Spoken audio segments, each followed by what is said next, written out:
Hello po mga sir, no? Andito ulit, nagbabalik si Sir Rafi. Yan. Ito pong GLI niya, tumatakbo siya. Sumindi yung check engine. Ngayon, parang nag-iba yung ondar na malya. Ngayon, syempre, di mo alam kung saan nagmula.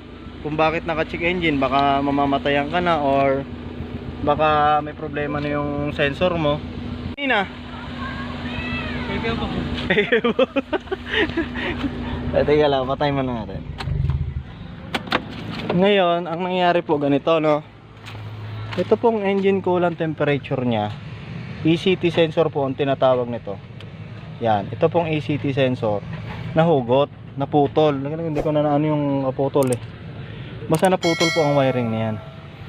Ngayon, kapag ang ECT sensor po ay nabunot, mapapansin nyo, medyo papalag si makina nyo. Papalag yan.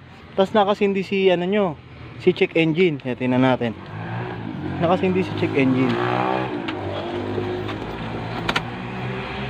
Yan, nakasindi si check engine. Pag start po yan, hindi mamamatay yan. Ayan, mapalag yung makina niya, no.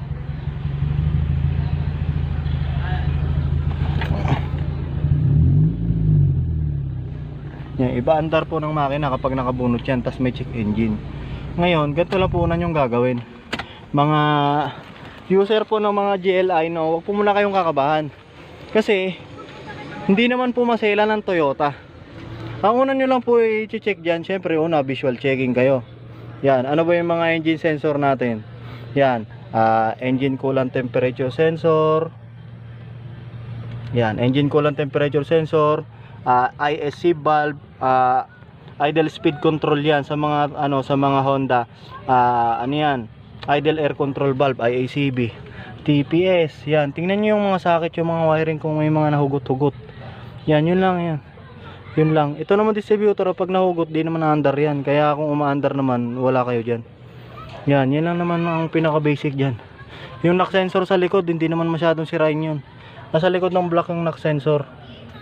Ngayon.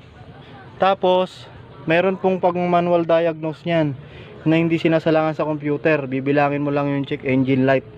Magbi-blink po siya. Yung mabagal na ano, yung mabagal na blink, yun yung pinaka last digit. Yung mabilis, yun yung pinaka first digit. Yun lang na naman po problema. Ayan, sinalpak na po natin, oh. Yan. On natin ulit. On. Check engine. Start.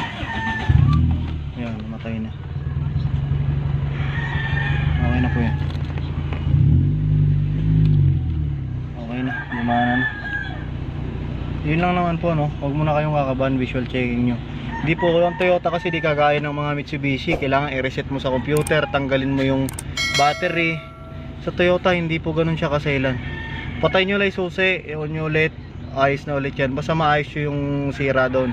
Pero sa oras na hindi nyo maayos yung sira ron, kahit patay sindi nyo, hindi mawala yung check engine na yan. Yun lang naman yan.